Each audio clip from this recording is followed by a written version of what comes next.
Tariq Anwar ji, K.C. Venugopal ji, Mullapalli Ramachandran ji, Uman Chandy ji, Ramesh Chennithala ji, P.K. Kunyalikutty ji, P.J. Joseph ji, A.A. Aziz ji, M.M. Hassan ji, Shashi Tharoor ji, Adur Prakash ji, N. Sanal ji, the DCC President, all the leaders on the dais, party workers, friends from the media, I'd like to welcome all of you here this evening. വേദിയിലിരിക്കുന്ന ഏറ്റവും മുതിർന്ന നേതാക്കളെ, പാർട്ടിയുടെ പ്രവർത്തകരെ, മാധ്യമ സുഹൃത്തുക്കളെ, ഇവിടെ എത്തിച്ചേർന്നിട്ടുള്ള നിങ്ങളെ എല്ലാവരെയും ഞാൻ ഇവിടേക്ക് സ്നേഹപൂർവ്വം സ്വാഗതം ചെയ്യുന്നു. It is an honor for me to be here today and to be part of the concluding section of the Aishwarya Kerala Yatra on its final day. എന്നെ സംബന്ധിച്ചിടത്തോളം ഇന്ന് ഐശ്വര്യ കേരള യാത്രയുടെ സമാപന സമ്മേളനത്തിന്റെ ഭാഗമായി നിങ്ങളോടൊപ്പം ഈ യോഗത്തിൽ പങ്കുചേരുക എന്നത് എന്നെ സംബന്ധിച്ചിടത്തോളം ഒരു വലിയ ആദരവായി ഞാൻ കാണുന്നു. Over the last 23 days, Ramesh Chennithala ji has led the yatra, and the idea of this yatra was to listen to the voice of Kerala. കഴിഞ്ഞ 23 ദിവസങ്ങളായി ശ്രീ രമേശ് ചെന്നിത്തല ജിയാണ് ഈ യാത്ര നയിച്ചത്. ഈ യാത്രയുടെ ലക്ഷ്യം എന്ന് പറയുന്നത് കേരളത്തിലെ ജനങ്ങളുടെ ശബ്ദം എന്താണ്, കേരളത്തിലെ ജനങ്ങളുടെ ശബ്ദം കേൾക്കുക എന്നതായിരുന്നു ഈ യാത്രയുടെ ലക്ഷ്യം. And when I say listen to the voice of Kerala, I don't mean listen to just one voice. ഞാൻ കേരളത്തിന്റെ ശബ്ദം കേൾക്കുക എന്ന് പറയുമ്പോൾ ഞാൻ ഉദ്ദേശിക്കുന്നത് കേവലം ഒരു ശബ്ദം മാത്രം ശ്രദ്ധിക്കുക എന്നതല്ല. I mean listen to the millions of voices that make up this beautiful state. കേരളത്തിന്റെ ശബ്ദം കേൾക്കുമ്പോൾ ഞാൻ ഉദ്ദേശിക്കുന്നത് ഈ മനോഹരമായ സംസ്ഥാനത്തിന് രൂപം കൊടുക്കുന്ന ദശലക്ഷക്കണക്കിന് ശബ്ദങ്ങളെ കേൾക്കുക എന്നതാണ്. കേരളത്തിന്റെ ശബ്ദം കേൾക്കുക എന്ന് പറയുമ്പോൾ ഞാൻ ഉദ്ദേശിക്കുന്നത്. This yatra is an attempt to merge ourselves with the people of Kerala. ഈ യാത്ര എന്ന് പറയുന്നത് നമ്മളെ ഓരോരുത്തരെയും കേരളത്തിലെ ജനങ്ങളുമായി ലയിപ്പിക്കാനുള്ള ഒരു ശ്രമമായിട്ടാണ് ഞാൻ ഈ യാത്രയെ കാണുന്നത്. To listen to what the farmers have to say. നമ്മുടെ നാട്ടിലെ കർഷകർ എന്താണ് പറയുന്നത്, അവർക്ക് കേൾക്കാനുള്ളത് കേൾക്കേണ്ടുന്ന ഒരു യാത്രയാണിത്. To listen to the voice of the students. നമ്മുടെ നാട്ടിലെ വിദ്യാർത്ഥികളുടെ ശബ്ദം കേൾക്കാനുള്ള ഒരു യാത്രയായിട്ടാണ് ഈ യാത്രയെ ഞാൻ കാണുന്നത്. To listen to the fear of the voice of the fishermen. നമ്മുടെ നാട്ടിലെ മത്സ്യത്തൊഴിലാളികളുടെ ശബ്ദത്തിലെ ഭയം എന്താണെന്ന് കേൾക്കാൻ അതിനു വേണ്ടി കൂടിയാണ് ഈ യാത്രയെ നമ്മൾ. Who feel concerned and betrayed. അവര് നമ്മുടെ മത്സ്യത്തൊഴിലാളികൾ ആശങ്കയുള്ളവരാണ്, വഞ്ചിക്കപ്പെട്ടവരാണ്. അവരുടെ ശബ്ദത്തിലെ ഭയം കേൾക്കാൻ കൂടി വേണമാണ് നമ്മൾ ഈ യാത്ര ഉപയോഗിക്കേണ്ടത്. To listen to what our elders have to say. നമ്മുടെ മുതിർന്നവർക്ക് എന്ത് പറയണം, എന്താണ് അവർക്ക് പറയാനുണ്ടായിരുന്നത് എന്നും കൂടി നമ്മൾ കേട്ട യാത്രയാണിത്. And to listen to what our mothers and sisters have to say. അതുപോലെ നമ്മുടെ അമ്മമാർക്കും സഹോദരിമാർക്കും എന്താണ് പറയാനുണ്ടായിരുന്നത് അതുകൂടി കേട്ട യാത്രയാണിത്. The spirit of the yatra was one of humility. ഈ യാത്രയുടെ ഒരു വീര്യം, അതിന്റെ ചോദന, ഈ യാത്രയുടെ ഉൾക്കാമ്പ് എന്ന് പറയുന്നത് ഒന്ന് വിനയത്തിൻ്റെതായിരുന്നു. Not of arrogance. ഒരിക്കലും അത് ധാർഷ്ട്യത്തിൻ്റെതല്ല. We did not come to you and tell you we know everything that has to be done. ഞങ്ങൾ നിങ്ങളുടെ അടുത്ത് വന്ന് ഒരിക്കലും പറഞ്ഞിട്ടില്ല ഈ കേരളത്തിൽ എന്ത് ചെയ്യണം എന്നതിനെ പറ്റി ഞങ്ങൾക്ക് എല്ലാം അറിയാം എന്ന് ഞങ്ങൾ നിങ്ങളോട് ധാർഷ്ട്യത്തോടു കൂടി ഒരിക്കലും പറഞ്ഞിട്ടില്ല. We came to you. ഞങ്ങൾ നിങ്ങളുടെ അടുത്തേക്ക് വന്നു. And we bowed in front of you. നിങ്ങളുടെ മുൻപിൽ ഞങ്ങൾ തലകുനിച്ചു. And we listened to your voice. എന്നിട്ട് ഞങ്ങൾ നിങ്ങളുടെ ശബ്ദം ശ്രവിച്ചു. And I'm happy to say that we learned a lot from you. എനിക്ക് വളരെയധികം സന്തോഷമുണ്ട് നിങ്ങളുടെ മുൻപിൽ നിന്ന് തലകണിച്ചപ്പോൾ, നിങ്ങളിൽ നിന്ന് കേട്ടപ്പോൾ ഞങ്ങൾ നിങ്ങളിൽ നിന്ന് ഒരുപാട് കാര്യങ്ങൾ പഠിച്ചു. And it has been my experience now, since I've been an MP, I have also got to understand a little bit about the wisdom of the people of Kerala. ഞാൻ കേരളത്തിൽ നിന്നൊരു MP ആയതിനു ശേഷം എന്റെ അനുഭവത്തിൽ നിന്ന് പറയാൻ ഞാൻ ആഗ്രഹിക്കുകയാണ്. എനിക്കും കേരളത്തിലെ ജനങ്ങളുടെ അറിവിനെക്കുറിച്ച്, ജ്ഞാനത്തെക്കുറിച്ച് എനിക്കും ഒരു പരിധിവരെ മനസ്സിലാക്കാൻ സാധിച്ചിട്ടുണ്ട്. See, for the first 15 years, I was a member of parliament in the north. നിങ്ങൾക്കറിയാം, എന്റെ കഴിഞ്ഞ 15 വർഷങ്ങൾ, ആദ്യത്തെ 15 വർഷങ്ങൾ ഞാൻ വടക്കേ ഇന്ത്യയിൽ നിന്നായിരുന്നു parliament അംഗമായിരുന്നത്. So I had got used to a different type of politics.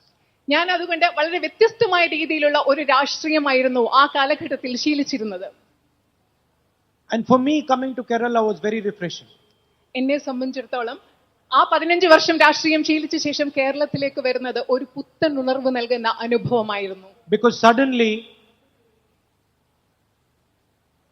I found that people are interested in issues. കാരണം പെട്ടെന്ന് എനിക്ക് മനസ്സിലായി, രാജ്യത്തെ ജനങ്ങൾ, ഈ സംസ്ഥാനത്തിലെ ജനങ്ങൾ പ്രശ്നങ്ങളെ പറ്റി സംസാരിക്കാൻ, പ്രശ്നങ്ങളെ പറ്റി പരിഹരിക്കാൻ, സംസാരിക്കാൻ അവർ തൽപരരാണെന്ന് എനിക്ക് കേരളത്തിലെത്തിയപ്പോൾ മനസ്സിലായി. And not just superficially, but going into detail in issues. പ്രശ്നങ്ങളെ കുറിച്ച് പറയുമ്പോൾ വളരെ ഉപരിപ്ലവമായിട്ട് മാത്രമല്ല, പക്ഷേ പ്രശ്നങ്ങളുടെ ആഴത്തിലേക്ക് ഇറങ്ങിച്ചെന്ന് അവയെപ്പറ്റി പഠിക്കാനും സംസാരിക്കാനും കേരളത്തിലെ ജനങ്ങൾക്ക് താല്പര്യമുണ്ടെന്ന് എനിക്ക് മനസ്സിലായി. And recently I was talking to some students in the United States and I said, I really enjoy going to Kerala and I really love going to Wayanad. ഈയിടെ ഞാൻ യുണൈറ്റഡ് സ്റ്റേറ്റ്സിലെ അമേരിക്കയിലെ കുറച്ച് കുട്ടികളോട് സംസാരിക്കുമ്പോൾ ഞാൻ അവരോട് പറയായിരുന്നു, കേരളത്തിൽ പോകുന്നത് ഞാൻ വളരെയധികം ആസ്വദിക്കുന്നു, അത് മാത്രമല്ല വയനാട്ടിൽ പോകുന്നത് ഞാൻ സ്നേഹിക്കുന്നു എന്ന് അമേരിക്കയിലെ കുട്ടികളോട് ഞാൻ പറയുകയുണ്ടായി. It is not just the affection, because affection of course is there, but it is the way you do your politics. അത് വെറും ഒരു സ്നേഹം മാത്രമല്ല, തീർച്ചയായിട്ടും സ്നേഹം അവിടെ ഉണ്ട്, പക്ഷെ അത് മാത്രമല്ല, നിങ്ങൾ നിങ്ങളുടെ കാര്യങ്ങൾ ചെയ്യുന്ന രീതി, നിങ്ങളുടെ ശൈലി, അതിനോടുള്ള ഇഷ്ടം കൂടിയാണ് കേരളത്തോടും വയനാടിനോടുമുള്ള എന്റെ സ്നേഹം. If I might say so, the intelligence with which you do your politics. ഞാൻ അങ്ങനെ പറയുകയാണെങ്കിൽ നിങ്ങൾ ചെയ്യുന്ന രീതി, അത് മാത്രമല്ല നിങ്ങൾ എത്ര ബുദ്ധിപരമായാണ്, എത്ര ബുദ്ധിപൂർവ്വമാണ് നിങ്ങൾ കാര്യങ്ങൾ ചെയ്യുന്നതെന്നും അതിന്റെ ആ സ്നേഹത്തിന് കാരണമാണ്. So for me it has been a learning experience and a pleasure. എന്നെ സംബന്ധിച്ചിടത്തോളം ഇത് വലിയൊരു പഠന അനുഭവമാണ്, അത് മാത്രമല്ല വലിയ സന്തോഷവുമാണ് കേരളത്തിന്റെയും വയനാടിന്റെയും ഭാഗമാകുന്നത്. Today I want to tell you a little bit about the battle that is going on in our country and in this state. ഇന്ന് നിങ്ങളോട് നമ്മുടെ രാജ്യത്തും നമ്മുടെ സംസ്ഥാനത്തും നടന്നുകൊണ്ടിരിക്കുന്ന യുദ്ധത്തെപ്പറ്റി, പോരാട്ടത്തെപ്പറ്റി നിങ്ങളോട് കുറച്ച് കാര്യങ്ങൾ സംസാരിക്കാൻ ഞാൻ ആഗ്രഹിക്കുന്നു. Of course I speak to the Congress worker, but I want to speak to everybody in Kerala. തീർച്ചയായിട്ടും ഞാൻ കോൺഗ്രസ് പ്രവർത്തകരോട് സംസാരിക്കുന്നുണ്ട്, അതുപോലെ തന്നെ കേരളത്തിലെ എല്ലാ മനുഷ്യരോടും സംസാരിക്കാൻ ഞാൻ ആഗ്രഹിക്കുന്നു. I want to speak to the students who are worried and cannot understand why they are unable to get a job. എനിക്ക് നമ്മുടെ നാട്ടിലെ വിദ്യാർത്ഥികളോട് സംസാരിക്കണം. അവർക്ക് വിഷമമുണ്ട്, അവർക്ക് പഠിക്കുന്നുണ്ട്, പക്ഷെ എന്തുകൊണ്ടാണ് തങ്ങൾക്ക് ജോലി കിട്ടുന്നില്ല എന്നതിനെ പറ്റി ആശങ്കാകുലരായിരിക്കുന്ന ഈ നാട്ടിലെ വിദ്യാർത്ഥികളോട് എനിക്ക് സംസാരിക്കണം.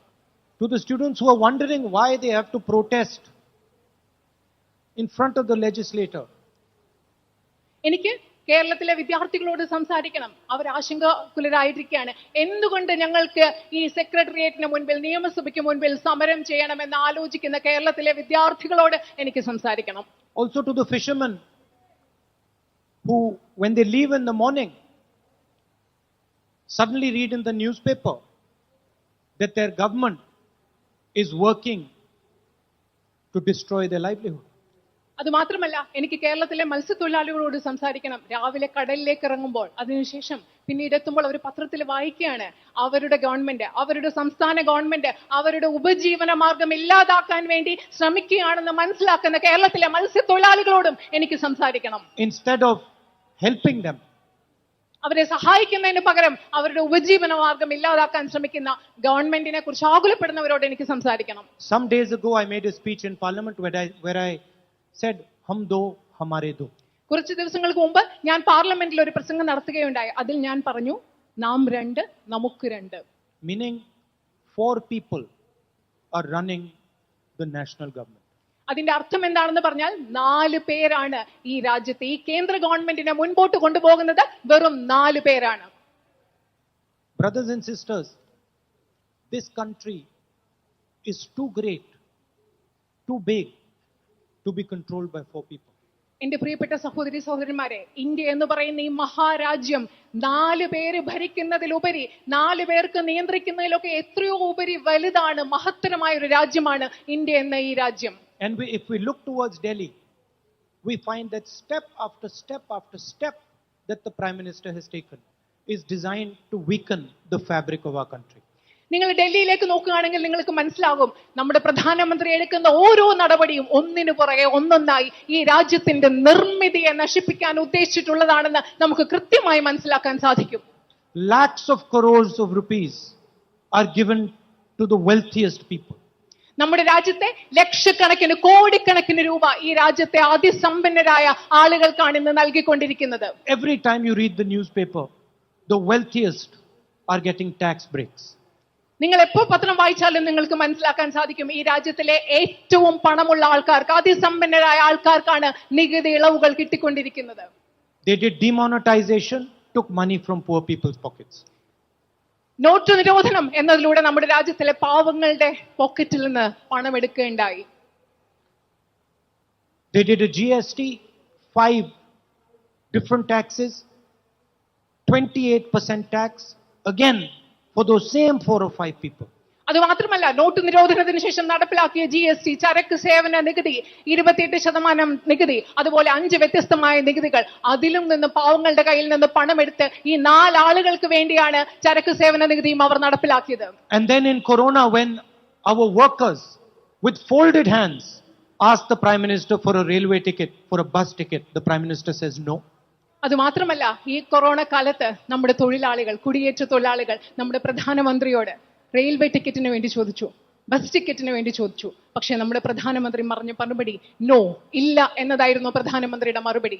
He is not ready to give our workers 300 rupees, but he gives 1,50,000 crore rupees to the richest business people. At the same time, നമ്മുടെ രാജ്യത്തെ സാധാരണ തൊഴിലാളികൾക്ക് 300 രൂപ കൊടുക്കാൻ നരേന്ദ്രമോദി തയ്യാറല്ല.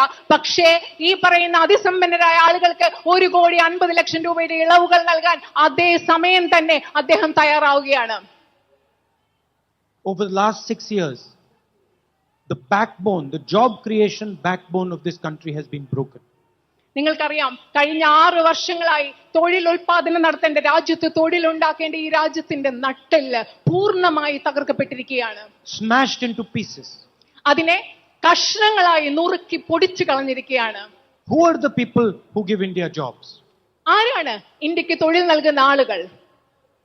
Small businesses, middle-sized businesses, shopkeepers, farmers. These are the people that give this great country jobs. ചെറിയ വ്യാപാരികൾ, ചെറിയ കച്ചവടക്കാർ, ഇടത്തരം കച്ചവടക്കാർ, കർഷകർ എന്നീ ആളുകളാണ് ഈ രാജ്യത്ത് തൊഴിൽ ഉൽപ്പാദിപ്പിക്കുന്നത്. Young entrepreneurs, they give this country jobs. ചെറിയ യുവാക്കളായ സംരംഭകർ, അവരാണ് ഈ രാജ്യത്ത് തൊഴിൽ ഉൽപ്പാദിപ്പിക്കുന്നത്. And over the last 5 years, a systematic campaign to take away what belongs to them and give it to the richest in the land. അത് മാത്രമല്ല, കഴിഞ്ഞ 6 വർഷങ്ങളായി വളരെ ആസൂത്രിതമായ വ്യവസ്ഥാപിതമായ ഒരു പ്രചരണം അവരുടെയൊക്കെ ഈ പറയുന്ന കർഷകരുടെയും ചെറുകിട തൊഴിലാളികളുടെയും കച്ചവടക്കാരുടെയൊക്കെ കയ്യിലുള്ള സമ്പത്തെടുത്ത് അത് ഈ രാജ്യത്തെ ഏറ്റവും അതിസമ്പന്നരായ ആളുകൾക്ക് നടക്കുന്ന വ്യവസ്ഥാപിതമായ ആസൂത്രിതമായ ഒരു പദ്ധതിയും പ്രചരണവുമാണ് ഈ രാജ്യത്ത് നടന്നുകൊണ്ടിരിക്കുന്നത്. Ask any small businessman, ask any middle-sized businessman, ask any farmer whether demonetization helped him, whether GST helped him. And they will all answer in one voice, no, they did not.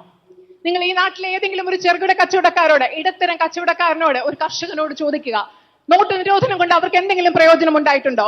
GST കൊണ്ട് അവർക്ക് എന്തെങ്കിലും പ്രയോജനം ഉണ്ടായിട്ടുണ്ടോ? ഒരാശങ്കയുമില്ലാതെ ഒറ്റ ശബ്ദത്തിൽ അവർ മറുപടി പറയും, ഇല്ല, നോട്ട് നിരോധനം കൊണ്ടും GST കൊണ്ടും ഞങ്ങൾക്ക് ഒരു പ്രയോജനം ഉണ്ടായിട്ടില്ല എന്ന് അവർ മറുപടി പറയും. And now they have passed 3 new farm laws. അത് മാത്രമല്ല, ഇപ്പോൾ അവർ 3 കർഷക ബില്ലുകൾ നടപ്പിലാക്കിയിട്ടുണ്ട്, കർഷക നിയമങ്ങൾ നടപ്പിലാക്കിയിട്ടുണ്ട്. The first one to destroy farmers' markets. ആദ്യത്തെ നിയമം എന്ന് പറയുന്നത് കർഷകരുടെ ചന്തകൾ, അതിനെ ഇല്ലാതാക്കുന്നതാണ്. The second one to allow the biggest businesses in the country to hoard as much grain, as much vegetable, as much fruit as they want. രണ്ടാമത്തെ നിയമം എന്ന് പറയുന്നത് ഈ രാജ്യത്തെ ഏറ്റവും വലിയ വ്യവസായികളെ അവർക്ക് ആഗ്രഹിക്കുന്ന അളവിലുള്ള പഴങ്ങളും പച്ചക്കറികളും ധാന്യങ്ങളും സംഭരിക്കാൻ പ്രാപ്തമാക്കുന്നതാണ് രണ്ടാമത്തെ കർഷക നിയമം. to allow unlimited hoarding. അളവില്ലാത്ത പൂഴ്ത്തിവെപ്പ്, അളവില്ലാത്ത സംഭരണം സാധ്യമാക്കാൻ ഈ രാജ്യത്തെ വ്യവസായികളെ, അതിസമ്പന്നരായ വ്യവസായികളെ പ്രാപ്തരാക്കുന്നതാണ് രണ്ടാമത്തെ കർഷക നിയമം. These two laws, they are designed to control the price of grain, of vegetables and rice. ഈ രണ്ട് നിയമങ്ങളും ഈ രാജ്യത്തെ പഴങ്ങളുടെയും പച്ചക്കറികളുടെയും ധാന്യങ്ങളുടെയും വിലയെ നിയന്ത്രിക്കുവാൻ വേണ്ടി അവർ കൊണ്ടുവന്നിട്ടുള്ള നിയമങ്ങളാണ്. And they have only one aim. Their aim is to make sure the farmer does not get the right price for his grain, for his vegetable and for his fruit. അവർക്ക് ഒറ്റ ഒരു ലക്ഷ്യം മാത്രമേ ഉള്ളൂ. ആ ലക്ഷ്യം എന്താണ്? നമ്മുടെ നാട്ടിലെ കർഷകർക്ക് അവരുടെ പച്ചക്കറികൾക്ക്, പഴങ്ങൾക്ക്, ധാന്യങ്ങൾക്ക് കൃത്യമായ വില ലഭിക്കുന്നില്ല എന്ന് ഉറപ്പാക്കുക. That everybody, middle class people, farmers, workers, laborers have to pay more for their food. അത് മാത്രമല്ല, ഈ നാട്ടിലെ എല്ലാവർക്കും, മധ്യവർഗത്തിൽപ്പെടുന്ന ആളുകൾ, വ്യവസായികൾ, കർഷകർ എല്ലാവർക്കും ധാരാളം പൈസ, ഇതുവരെ കൊടുത്തതിൽ നിന്ന് കൂടുതലായിട്ടുള്ള തുക നമ്മളുടെ ഭക്ഷണത്തിന് വേണ്ടി ചെലവാക്കേണ്ടി വരും. And the third law is the most interesting. It says simply that if a farmer wants to contest his price, he cannot do so in a court of law. ഏറ്റവും രസമുള്ളതാണ്, ഏറ്റവും താല്പര്യം ഉണ്ടാക്കുന്നതാണ് മൂന്നാമത്തെ ലോ. അത് വളരെ ലളിതമായിട്ട് പറയുന്നു, ഒരു കർഷകന് വിലയെപ്പറ്റി എന്തെങ്കിലും തർക്കമുണ്ടെങ്കിൽ, വിലയെപ്പറ്റി എന്തെങ്കിലും എതിരഭിപ്രായമുണ്ടെങ്കിൽ ആ കർഷകന് കോടതിയിലേക്ക് പോകാൻ സാധിക്കുകയില്ല. So the first two laws destroy the agricultural system, and the third law says that the farmer cannot get justice. ആദ്യത്തെ രണ്ട് നിയമങ്ങൾ നമ്മുടെ കാർഷിക വ്യവസ്ഥയെ പരിപൂർണമായി ഇല്ലാതാക്കുന്നു. മൂന്നാമത്തെ നിയമം പറയുന്നു, കർഷകന്, ഈ നാട്ടിലെ കർഷകന് നീതി ലഭിക്കാൻ സാധ്യതയില്ല, നീതി ലഭിക്കരുത് എന്ന് മൂന്നാമത്തെ നിയമം പറയുന്നു. And that is why lakhs and lakhs of farmers are protesting in this country. അതുകൊണ്ടാണ് ഈ നിയമങ്ങൾക്കെതിരെയാണ് ലക്ഷക്കണക്കിന് കർഷകർ ഈ രാജ്യത്ത് പ്രതിഷേധിച്ചുകൊണ്ടിരിക്കുന്നത്. And what does the Prime Minister say? He says they are terrorists. എന്താണ് കർഷകർ പ്രതിഷേധിക്കുമ്പോൾ നമ്മുടെ പ്രധാനമന്ത്രി എന്താണ് പറയുന്നത്? പ്രധാനമന്ത്രി പറയുന്നു, ഈ രാജ്യത്തെ കർഷകർ ഭീകരവാദികളാണെന്ന്. I fight the BJP. I fight the ideology of the RSS every single day. ഞാൻ BJPക്കെതിരെ പോരാടുന്നു. RSS പ്രത്യയശാസ്ത്രത്തിനെതിരെ ഓരോ ദിവസവും ഞാൻ പോരാടുന്നു. Every step I take, I'm telling you, every step I take, the BJP attacks me. ഞാൻ മുൻപോട്ടെടുക്കുന്ന ഓരോ പടിക്കും, എന്റെ ഓരോ കാൽവെപ്പിനും RSSനെയും BJPയെയും എതിരിട്ടുകൊണ്ട് ഞാൻ മുൻപോട്ട് പോകുന്ന ഓരോ നിമിഷവും BJPയും RSSും എന്നെ ബുദ്ധിമുട്ടിക്കുന്നു, എന്നെ Right now they are watching this speech and they're saying, okay, what is it that we can say to attack him? ഇപ്പോ ഞാൻ ഈ സംസാരിച്ചുകൊണ്ടിരിക്കുമ്പോൾ എന്റെ പ്രസംഗം അവർ കേട്ടുകൊണ്ടിരിക്കുകയാണ്. എന്നിട്ട് അവർ ആലോചിക്കുകയാണ്, അദ്ദേഹത്തെ ആക്രമിക്കാൻ ഞങ്ങൾക്ക് ഇപ്പൊ എന്താണ് പറയാൻ സാധിക്കുന്നതെന്ന്. So there's one thing I don't understand. എനിക്ക് മനസ്സിലാക്കാൻ പറ്റാത്ത ഒരു കാര്യമുണ്ട്. Why is it that the cases that are there against the left front government, against a person who works in the chief minister's office, are progressing so slowly? എനിക്ക് ഒരു കാര്യം മനസ്സിലാവുന്നില്ല. എന്നെ ഓരോ നിമിഷവും അവർ ആക്രമിച്ചുകൊണ്ടിരിക്കുമ്പോൾ എന്തുകൊണ്ടാണ് ഇടതുപക്ഷ ഗവൺമെന്റിനെതിരെയുള്ള, മുഖ്യമന്ത്രിയുടെ ഓഫീസിൽ ജോലി ചെയ്യുന്ന ഒരാൾക്കെതിരെയുള്ള കേസുകൾ ഇങ്ങനെ ഇഴഞ്ഞിഴഞ്ഞു പോകുന്നത് എന്തുകൊണ്ടാണെന്ന് എനിക്ക് മനസ്സിലാകുന്നില്ല. Why is it taking so long? എന്തുകൊണ്ടാണ് ഇത് ഇത്ര കാലം എടുക്കുന്നത്? Why is the CBI, the ED, all these other institutions not attacking the left front? എന്തുകൊണ്ടാണ് CBI, ED, എൻഫോഴ്സ്മെന്റ് ഡയറക്ടറേറ്റ് പോലെയുള്ള സ്ഥാപനങ്ങൾ ഇടതുപക്ഷ ഗവൺമെന്റിനെ ആക്രമിക്കാത്തത്? I am a bit confused about this. എനിക്ക് ഇതിനെപ്പറ്റി ഒരു വലിയ ആശയക്കുഴപ്പമുണ്ട്. Because I know when you fight the BJP attacks you all the time, 24 hours a day. കാരണം എനിക്കറിയാം, നിങ്ങൾ BJPയെ എതിരിട്ടാൽ, BJPക്കെതിരെ സംസാരിച്ചാൽ 24 മണിക്കൂറും BJP നിങ്ങളെ ആക്രമിച്ചുകൊണ്ട് തന്നെ ഇരിക്കും. There is only one reason the BJP is going slow on these cases. BJP എന്തുകൊണ്ടാണ് ഈ കേസുകളെ പറ്റി വളരെ പതുക്കെ സാവധാനം മെല്ലെ പോകുന്നത്? അതിനൊറ്റ കാരണം മാത്രമേ ഉള്ളൂ. You can figure out what that reason is. ആ കാരണം എന്താണെന്ന് നിങ്ങൾക്ക് മനസ്സിലാക്കാൻ പറ്റും. The most dynamic state of Kerala has its youngsters wondering why they can't get jobs. കേരളത്തിലെ ഏറ്റവും ഊർജ്ജസ്വലരായ, കേരളത്തിന്റെ ഊർജ്ജസ്വലതയ്ക്ക് ഒരു പ്രധാന കാരണം ഇവിടുത്തെ ചെറുപ്പക്കാരാണ്. ഞാൻ അത്ഭുതപ്പെടുകയാണ്, എന്തുകൊണ്ടാണ് അവർക്ക് ജോലി കിട്ടാൻ സാധിക്കാത്തത്? Dynamic state with the most brilliant youngsters, and they are asking themselves, why is it that we can't get a job? ഏറ്റവും അധികം ഊർജ്ജസ്വലമായ ഒരു സംസ്ഥാനം, വളരെ ബുദ്ധിയുള്ള ബ്രില്യന്റ് ആയിട്ടുള്ള ഏറ്റവും കഴിവുള്ള സാമർഥ്യമുള്ള ചെറുപ്പക്കാരുടെ ഒരു സംസ്ഥാനം. പക്ഷെ അവർ സ്വയം ചോദിച്ചുകൊണ്ടിരിക്കുകയാണ്, എന്തുകൊണ്ടാണ് ഞങ്ങൾക്ക് ജോലി കിട്ടാത്തത്? The left front said they will make Kerala perfect. ഇടതുപക്ഷ ഗവൺമെന്റ് പറയുന്നത് അവർ കേരളത്തെ മനോഹരമാക്കും, പൂർണ്ണമാക്കും, പെർഫെക്റ്റ് ആക്കും, ഏറ്റവും മികച്ചതാക്കും. Question is, perfect for whom? ചോദ്യം ഇതാണ്, ആർക്കു വേണ്ടിയാണ് മികച്ചത്? Perfect for the people of Kerala or perfect for the left organization? കേരളത്തെ ഏറ്റവും മികച്ചതാക്കും, കേരളത്തിൽ എല്ലാം ശരിയാക്കും എന്ന് പറയുമ്പോൾ ചോദ്യം ചോദിക്കേണ്ടതുണ്ട്, ആർക്കു വേണ്ടി? കേരളത്തിലെ ജനങ്ങൾക്ക് വേണ്ടിയോ അതോ ഇടതുപക്ഷ സംഘടനയ്ക്കും പാർട്ടിക്കും വേണ്ടിയോ? If you're one of their people, every single job is available to you. നിങ്ങൾ അവരുടെ ഒരാളാണെങ്കിൽ, ഇടതുപക്ഷ പ്രസ്ഥാനത്തിൽപ്പെടുന്ന ഒരാളാണെങ്കിൽ ഇവിടുത്തെ എല്ലാ ജോലിയും നിങ്ങൾക്ക് ലഭ്യമാണ്. If you carry their flag, any amount of smuggling of gold is allowed. നിങ്ങൾ അവരുടെ കൊടി പിടിക്കുകയാണെങ്കിൽ ഏതളവ് വരെ smuggling, സ്വർണ്ണക്കള്ളക്കടത്തും അനുവദിക്കാം. You can sit in the chief minister's office and do that job. നിങ്ങൾക്ക് മുഖ്യമന്ത്രിയുടെ ഓഫീസിലിരുന്ന് ആ ജോലി ചെയ്യാൻ പറ്റും.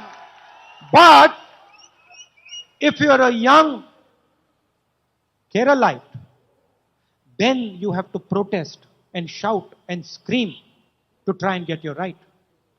പക്ഷേ ഇതൊന്നുമല്ലാതെ കൊടി പിടിക്കാത്ത ഒരു ചെറുപ്പക്കാരിയായ മലയാളിയാണ് നിങ്ങളെങ്കിൽ നിങ്ങൾക്ക് സെക്രട്ടേറിയറ്റിന്റെ മുൻപിൽ ഇരുന്ന് ഉറക്കെ നിലവിളിക്കണം, അവിടെ ഉറങ്ങണം, നിങ്ങളുടെ അവകാശങ്ങൾക്ക് വേണ്ടി അവിടെ ഇരുന്ന് പോരാടേണ്ടി വരും.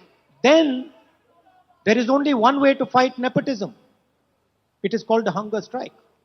അങ്ങനെ വരുമ്പോൾ സ്വജന പക്ഷപാതത്തെ എതിരിടാൻ ഒറ്റ വഴിയേ ഉള്ളൂ, അതാണ് നിരാഹാര സത്യാഗ്രഹം.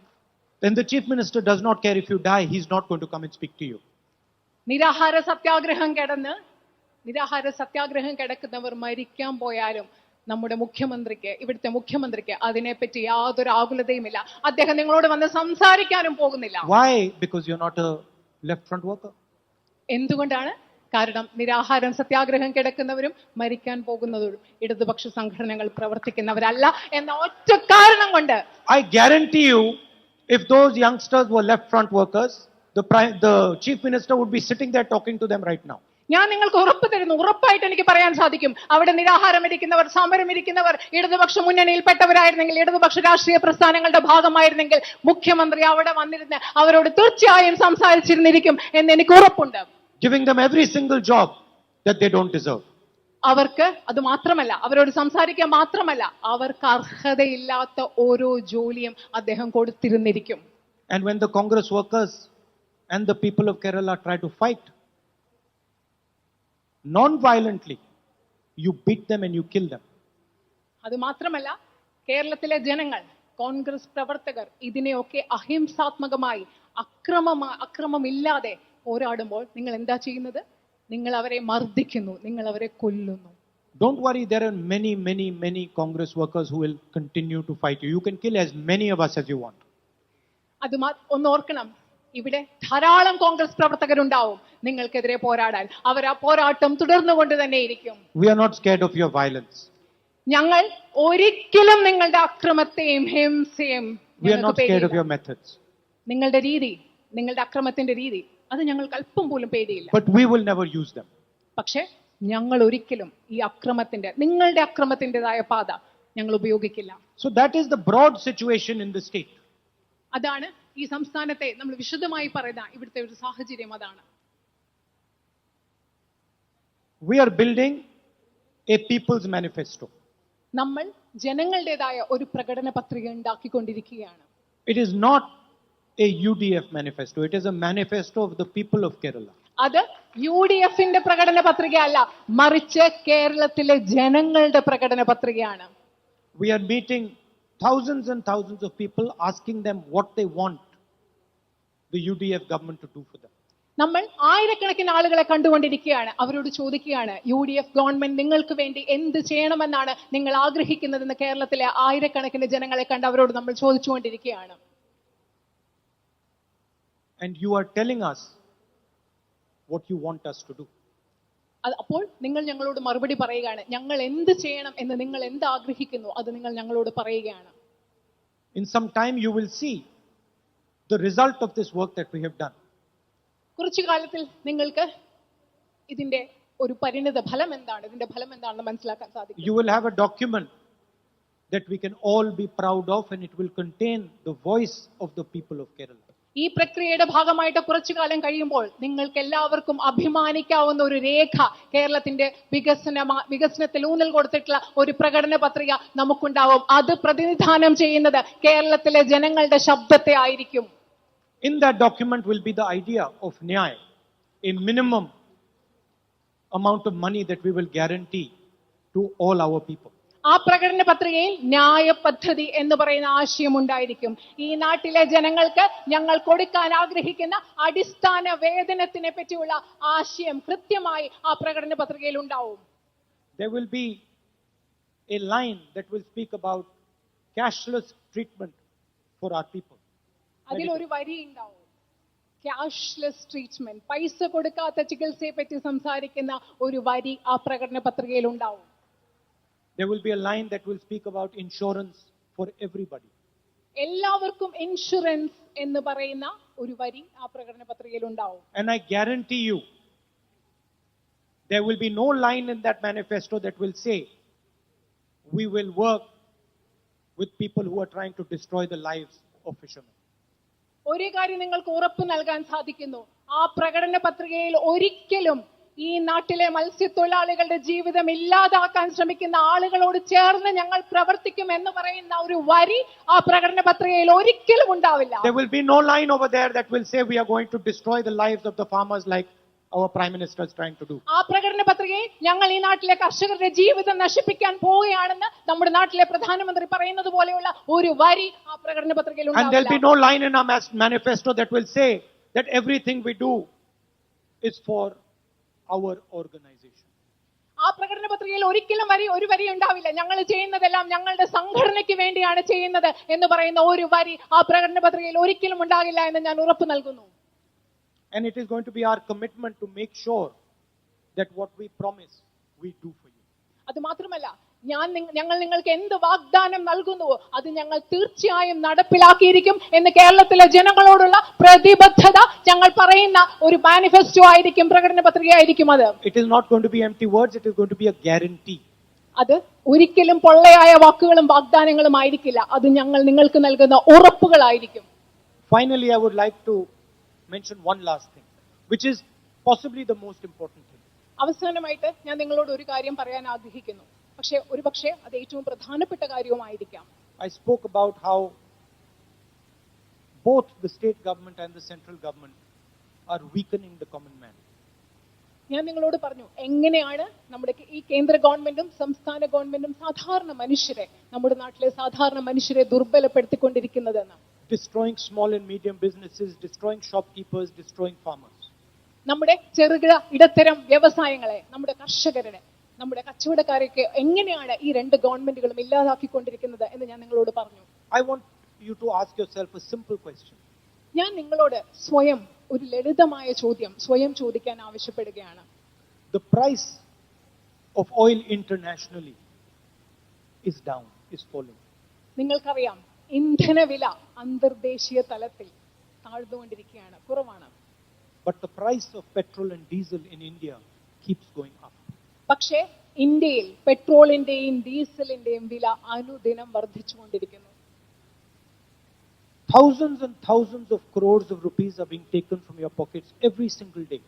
ഓരോ ദിവസവും നിങ്ങളുടെ പോക്കറ്റുകളിൽ, നിങ്ങളുടെ എല്ലാവരുടെയും പോക്കറ്റുകളിൽ നിന്ന് ആയിരക്കണക്കിന് കോടിക്കണക്കിന് രൂപ എടുത്തുകൊണ്ടിരിക്കുകയാണ്. From the pockets of farmers, from our youth, from our sisters, from our mothers. Thousands and thousands of crores are being taken away by the governments. നമ്മുടെ കർഷകരിൽ നിന്ന്, നമ്മുടെ ചെറുപ്പക്കാരിൽ നിന്ന്, നമ്മുടെ അമ്മമാരിൽ നിന്ന്, നമ്മുടെ സഹോദരിമാരിൽ നിന്ന് ആയിരക്കണക്കിന് രൂപ അനുദിനം അവരുടെ പോക്കറ്റുകളിൽ നിന്ന് നമ്മുടെ ഗവൺമെന്റുകൾ എടുത്തുകൊണ്ടിരിക്കുകയാണ്. Where is this money going? ഈ പൈസ എവിടേക്കാണ് പോകുന്നത്? To whom is this money being given? ഈ പൈസ ആർക്കാണ് കൊടുത്തുകൊണ്ടിരിക്കുന്നത്? It is going to the richest people in the land. അത് ഈ പൈസ നിങ്ങളുടെ പോക്കറ്റുകളിൽ നിന്ന് അനുദിനം എടുത്തുകൊണ്ടിരിക്കുന്ന ഈ പൈസ ഈ രാജ്യത്തെ ഏറ്റവും വലിയ പണക്കാരുടെ കയ്യിലേക്കാണ് പോയിക്കൊണ്ടിരിക്കുന്നത്. Every single day when you go and fill fuel in your scooter, in your tractor, in your car, remember this, that your governments, both the state government and the central government, are taking money from your pocket and giving it to the richest people in the country. ഓരോ ദിവസവും നിങ്ങൾ petrol പമ്പിൽ നിങ്ങളുടെ സ്കൂട്ടറിൽ ഇന്ധനം നിറയ്ക്കാൻ, petrol അടിക്കാൻ, ട്രാക്ടറിൽ petrol അടിക്കാൻ, കാറിൽ പെട്രോൾ അടിക്കാൻ പോകുമ്പോൾ ഓർക്കുക, നിങ്ങളുടെ പോക്കറ്റിൽ നിന്ന് പൈസ എടുത്തുകൊണ്ട് കേന്ദ്ര സംസ്ഥാന ഗവൺമെന്റുകൾ ഈ രാജ്യത്തെ ഏറ്റവും വലിയ പണക്കാർക്ക് നിങ്ങളുടെ പൈസ കൊടുത്തുകൊണ്ടിരിക്കുകയാണെന്നുള്ളത് ഓരോ ദിവസവും ഓരോ പ്രാവശ്യവും നിങ്ങൾ ഓർക്കുക. This is the politics that we are trying to change. ഈ രാഷ്ട്രീയത്തെയാണ് ഞങ്ങൾ മാറ്റാൻ ശ്രമിക്കുന്നത്. We want to go to a politics that works for poor people. ഞങ്ങളുടെ രാഷ്ട്രീയം എന്ന് പറയുന്നത്, ഞങ്ങൾ നിങ്ങളുടെ മുൻപിൽ കൊണ്ടുവരുന്ന രാഷ്ട്രീയം എന്ന് പറയുന്നത് ഈ രാജ്യത്തെ സാധാരണക്കാർക്ക്, ദരിദ്രർക്ക് ഉപയോഗപ്രദമാകുന്ന ഒരു രാഷ്ട്രീയത്തെ കുറിച്ചാണ് ഞങ്ങൾ നിങ്ങളോട് Not സംസാരിക്കുന്നത്. for our organization or for the richest people in the country. ഒരിക്കലും ഞങ്ങളുടെ സംഘടനയ്ക്ക് വേണ്ടിയുള്ള രാഷ്ട്രീയമല്ലാതെ, ഈ രാജ്യത്തെ അതിസമ്പന്നരായ ആളുകൾക്ക് വേണ്ടിയുള്ള രാഷ്ട്രീയമല്ലാതെ, ഈ രാജ്യത്തെ ദരിദ്രർക്ക് വേണ്ടിയുള്ള രാഷ്ട്രീയമാണത്. That is the difference between us and our opponents. അതാണ് ഞങ്ങളും നമ്മളും നമ്മളുടെ എതിരാളികളും തമ്മിലുള്ള വ്യത്യാസം. I'd like to thank all of you for coming here this evening. ഇവിടെ വന്നതിന് നിങ്ങളോട് എല്ലാവരോടുമുള്ള നന്ദി അറിയിക്കാൻ And ഞാൻ ആഗ്രഹിക്കുന്നു. I'm confident, I'm very confident that all the workers and leaders of the UDF are going to make sure that we sweep the election in Kerala and form a government of the people. Thank you. എനിക്ക് ആത്മവിശ്വാസമുണ്ട്, UDF-ന്റെ എല്ലാ